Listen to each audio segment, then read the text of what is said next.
Opisyal nang inihayag ni Federalismo ng Dugong Dakilang Samahan o PDDS Chairman Greco Bellica ang kaniyang buong suporta sa planong pagtakbo ni Vice President Sara Duterte sa 2028 presidential elections. Si Aaron Rojas report.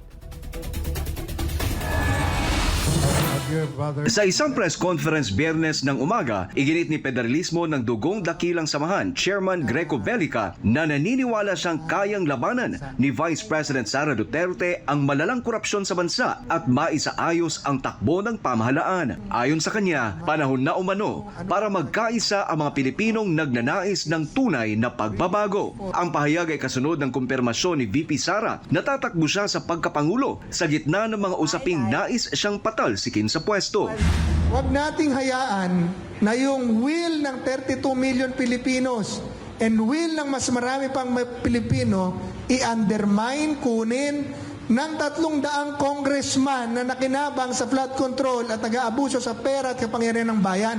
Kung aalisin nila ang ating karapatang pumili ng leader, sila na lang ang alisin natin.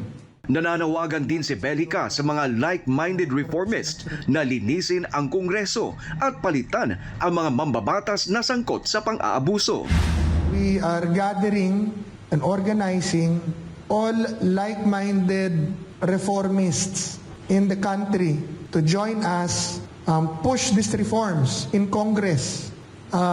Palitan na po natin ang lahat ng mga masasamang elemento, kandidato, congressman doon sa Kongreso. Nung tanungin naman kung sino ang nais niya maging katandem ni VP Sara sa 2028, ilang pangalan ang kanyang binanggit. Pero malinaw, unang choice niya si Senador Bongo. Ayon kay Bellica, tiwala siyang hindi aagawin ni Go ang pwesto ni Vice President Sara at subuknaan niya ang loyalty nito sa pamilya Duterte. Sumunod naman sa kanyang listahan si Robin Padilla na anya'y mas malakas na hatak sa masa. Ang pinakamaganda talaga yung mga kasama na namin, no? Yung Senator Bongo, di ba? Kay Bong kasi, payapa tayong lahat na hindi mag-aalala ang sino man sa atin, kahit si Sara, na aagawan siya ng pwesto, di ba? Hindi yung tatakot ka pagka lumabas ka ng bansa, inaagaw na ng Vice President. Si Bong has tested loyalty, faithfulness, and character, and the ability na maging magaling na public servant. Bukod kina Go at Padilla, kabilang din sa mga binanggit ni Bellica, sina Senador Rodante Marcoleta na anya'y hindi nagpapalampas ng pagkakamali.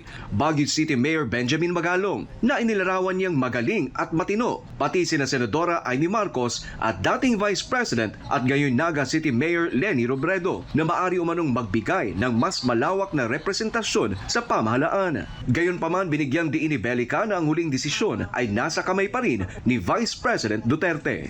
Para sa Diyos at sa Pilipinas kung mahal, Aaron Rojas, SMNI News.